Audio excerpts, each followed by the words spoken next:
Hey everybody! Can you believe it's that time of the year again? It is time for 2014 favourites. Yep, time to round up everything that I've loved for the past 12 months, 52 weeks, 365 days, and put them together in one video for you.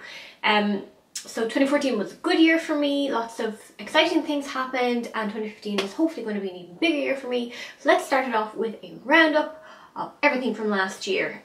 This is going to be a long video. I may split it into two, I'm not sure, we'll see how we get on with this.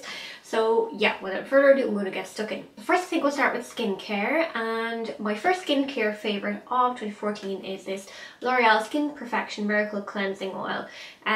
This stuff is brilliant. I've seen it compared to the Shu Uemura cleansing oil. I've never used that myself, although I wanted to use it, but it's quite a pricey cleansing oil.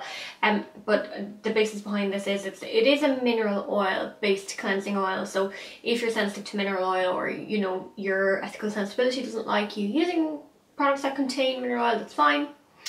However, I have used the Origins cleansing oil, which would be a natural plant derived oil based product, and it doesn't hold a candle to this, really. This oil is brilliant. It will immediately dissolve every bit of grease and grime and goop and makeup on your face, be it waterproof or not, and then once you add water it will emulsify.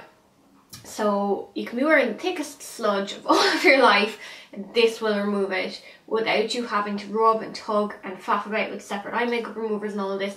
This will take off your eye makeup. It was actually the only thing that was able to take off the Rimmel Provocalips lip lacquers, which just like welded themselves into my lips. So yeah, this is brilliant stuff, and it emulsifies so easily as well.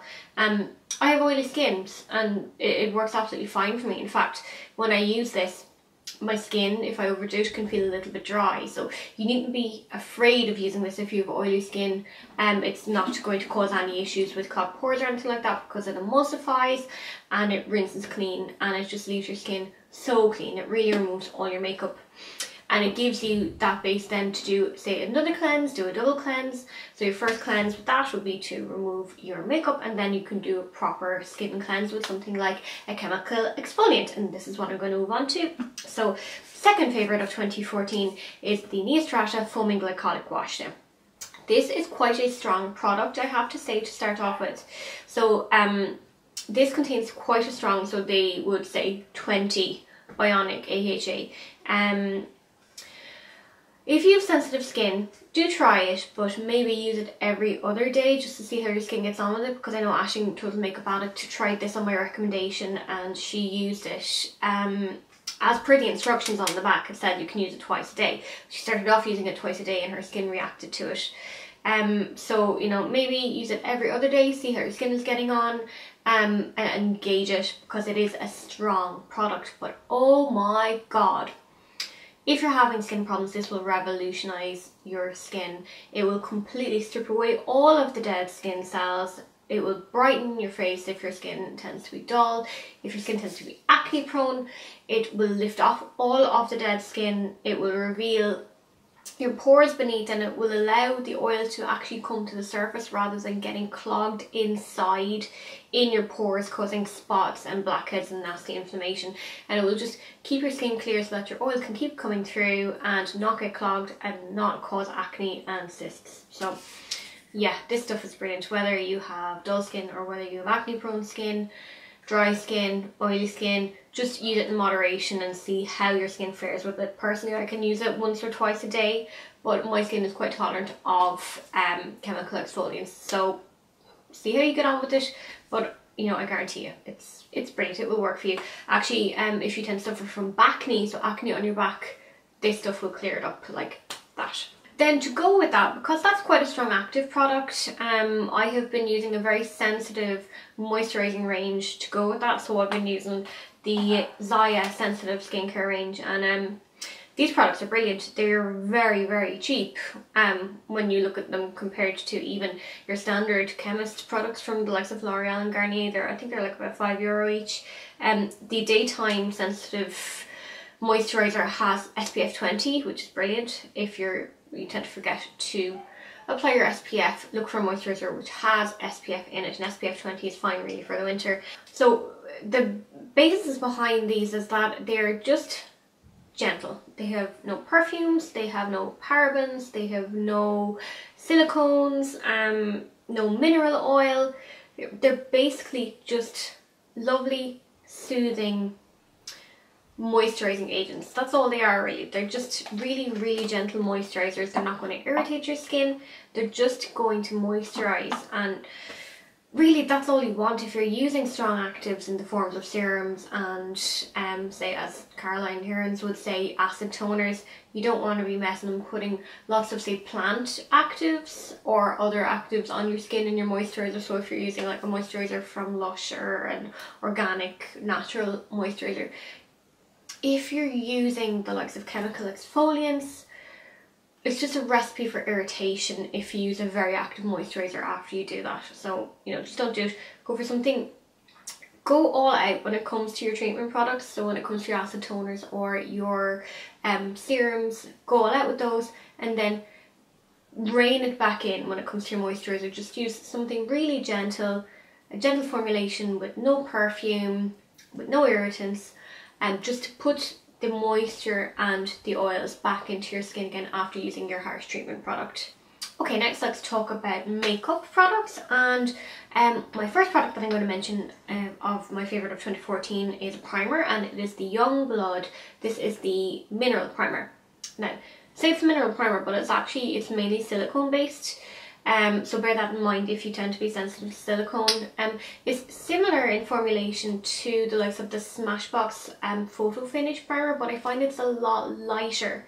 So if you've had problems with the Smashbox one, even the oil-free Smashbox version, I've used that and I find this a lot better. It's thinner in that it doesn't feel as thick and almost pore clogging as really heavy silicone based primers can be, but yet it still has that gorgeous spreadability. So it's so smooth, it just spreads. I don't know if you'll be able to see, but it's almost liquidy, and you barely even need a single pump to spread it all over your face, and it just melts into your skin and leaves it velvety smooth and fills in pores. But it has jojoba oil in there, I believe, and vitamins A and E, so it also has a sort of a protective measure for your skin to prevent your skin from drying out during the day. So I absolutely love that. If you have oily skin, actually it can almost act as a moisturizer. So let's just say you don't like applying moisturizer in the morning, but you need a little something to go on before your makeup to sort of smooth everything out. You could use this on its own. It's brilliant. So when it comes to foundation, my favourite foundation of 2014 is the Rimmel Lasting Finish 25 Hours foundation. This is the one with Comfort Serum, and this is SPF 20 in it. So the reason I love this is because it is definitely full coverage. You can sheer it out a bit if you want to. I find it doesn't really apply full coverage immediately if you apply it. You do have to layer it up a little bit to get the full coverage effect out of it, but it really, for a long wear foundation, and it does wear very well. I can wear it from, say, 6:30 in the morning when I'm putting on my makeup to 7 o'clock at night when I'm actually getting home, and it will look absolutely fine. I will need a little touch up of powder in the interim. It feels so comfortable. Like really, it doesn't start to dry out during the day or crack or anything like that. It doesn't break down when it's faced with oil, and I find the shade range is really good as well. This is 100 Ivory. It fits me very well, and it's a budget product. Like, I have used the Lancome 20 Ultra 24 Hour, and while I love that formula, it oxidizes on me. This doesn't oxidize at all. Yeah, I really like this for everyday wear. I combine that with the MAC Pro Longwear Concealer. I still do love my NARS Radiant Creamy Concealer, except that I haven't repurchased it since I last used it up. And I probably will repurchase it again to do a direct comparison with the MAC Pro Longwear Concealer, but to be honest with you, the MAC Pro Longwear is doing a great job all of its own. It's a brilliant concealer. It can conceal under eye circles, it can conceal redness, it can conceal spots, it can conceal everything, and it lasts. It really lasts. So if you need a concealer to last from early in the morning to late at night, this is the one. It's brilliant. Then to set my foundation, I need a powder, and I have just absolutely fallen in love with the Chanel Vitalumière Mineral Powder Foundation. And I would apply this with the Real Techniques powder brush. Let me see, actually if I can grab it. So I would apply this after applying my normal foundation with the Real Techniques powder brush, as opposed to using it as a foundation with the mini Chanel Kabuki brush. You can use it as a foundation if you want to. It is quite nice. Actually, on days where I don't really need much coverage or I don't really need much lasting power from a foundation, I will use that on its own with just a little bit of concealer if I'm just going out to the shops at the weekend or something like that. It's lovely. But I find it really works quite well applied over a foundation with a slightly lighter hand. So say something like the Real Techniques powder brush. Sorry, this is filthy because I just used it. And it just gives a beautiful, flawless face. It really just adds something to your foundation, your concealer, just blends it in, makes it flawless, but also has a bit of luminosity there, so it really brightens the skin. It takes the dead matte effect off of when you use, say, a medium to full coverage foundation and concealer.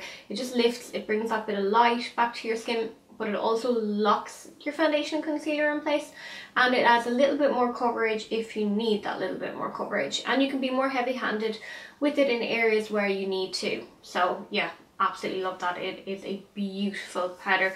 For those of you who don't really like using powder because it settles in fine lines and wrinkles and that, any of us who are getting older, that powder just, oh, it's beautiful. It just blurs all of your imperfections and it gives light to the skin. I never thought it was really possible for a powder to do that. So yeah, beautiful, really gorgeous. And speaking of powders that add light to the skin, this was probably my favourites last year and it's in my favourites this year again. It is the Hourglass Ambient Lighting Palette. Absolutely love this. This is my go-to every single day. I use this every single day and I haven't even hit pan. I'll use the shade Radiant Light, the more bronzy shade, around my bronzing areas. I'll use the Incandescent Light, the highlighting shade on my highlight areas, and then I'll use Dim Light pretty much everywhere else. And it just takes my face and adds that bit of dimension and glow and luminosity to it. It just takes my foundation from looking flat to looking flawless and airbrushed. I can't live without this. I just can't. I'd say if I had an overall favourite of everything in 2014, it would probably be this. It's just, it works miracles, it really does. We'll move on to blush, and in the same family is the Hourglass Ambient Lighting Blushes, and I have the blush palette, and I also have some of the individual ones. So this is Diffused Heat, and in the same vein, they're a blush that doesn't look flat on the skin. They just add that bit of dimension and that bit of luminosity without just adding a pigment to your skin and making it look like you've just put pigment on your skin. They look like skin. They allow your skin to come through somehow while adding a little bit of colour. They just lift your features and they look so natural and so beautiful, and I just can't live without them. Their ambient lighting range, whether it's the regular powders or whether it's the blushes, if you don't own something from one of those ranges, just go out and buy something now. I promise you, you won't regret it. They're beautiful. Actually, I feel like 2014 was the year of blushes. I just had so many really good blush and bronzer buys this year. Another range is the Clinique Cheek Pop blushes, and this is Ginger Pop. And anytime I've had anyone comment on saying that I look lovely or saying that I look good, I have actually been wearing this blush. They're gorgeous and pigmented, yet they go on soft and blendable, and they're just lovely from Clinique. Really try those out if you haven't seen them. Actually a new brand that launched in Ireland this year, NYX, the Taupe blush. Now this isn't really a blush, I wouldn't wear this as a blush. This is a contour shade, so I've been using this a lot to contour out the hollows of my cheeks and to sort of slim down my jaw and taper my nose and all that, and it's just the perfect shade for that. It's not too shadowy, but it's not too warm. It's just perfect. So if you can get to a NYX stand, really, that's just a workhorse in your kit. Then I have a bronzer favourite, and this is from the Body Shop Honey Bronze range. I know this has been around for a while, but I only tried this year. This is shade 01, and this is such a gorgeous light, soft bronze tone. I don't tan on that much, so a lot of the bronzers that are out there will either be too dark or too orange for me, but this is perfect. It's just a gorgeous natural light bronze, doesn't make me look tangled, but yeah, it can give me a little bit of colour so I look a little bit more healthy, and the formula is lovely and soft, finely milled, and it blends beautifully. So yeah, that bronzer is very, very nice.